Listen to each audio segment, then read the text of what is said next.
5555তম বার হ্যাকারের কাছে গণধোলাই খাওয়ার পরেও নির্লজ্জের মতো আবার মুখ তুলে চলে এসেছি সিএস র্যাঙ্ক খেলতে।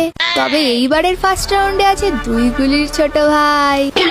আর তোমরা তো জানোই আমি জন্মের পর থেকে কোনোদিন রেড মাঝে মাঝে হলুদ লেগে যায়, কিন্তু শুধু রেড নাম্বারই মারি। সেকেন্ড রাউন্ডে আমি হাতে তুলে নিয়েছিলাম ডেজার্ট ইগল আর রাস্তায় কুড়িয়ে পাওয়া স্নাইপার, যাকে আবার স্নাইপার বলতে আমার বিবেকে বাধে। তবে তোমরা তো জানোই আমি ডেজার্ট ইগলে হেডশট কোনো দিন মিস করি না।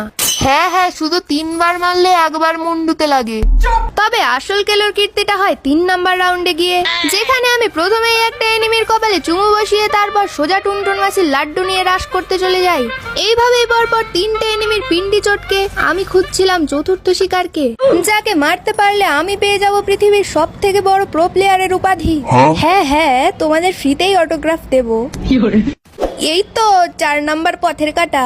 গাইস তাড়াতাড়ি কমেন্টে প্রো লিখে দাও, চিয়াদি এখন প্রো। खत्म।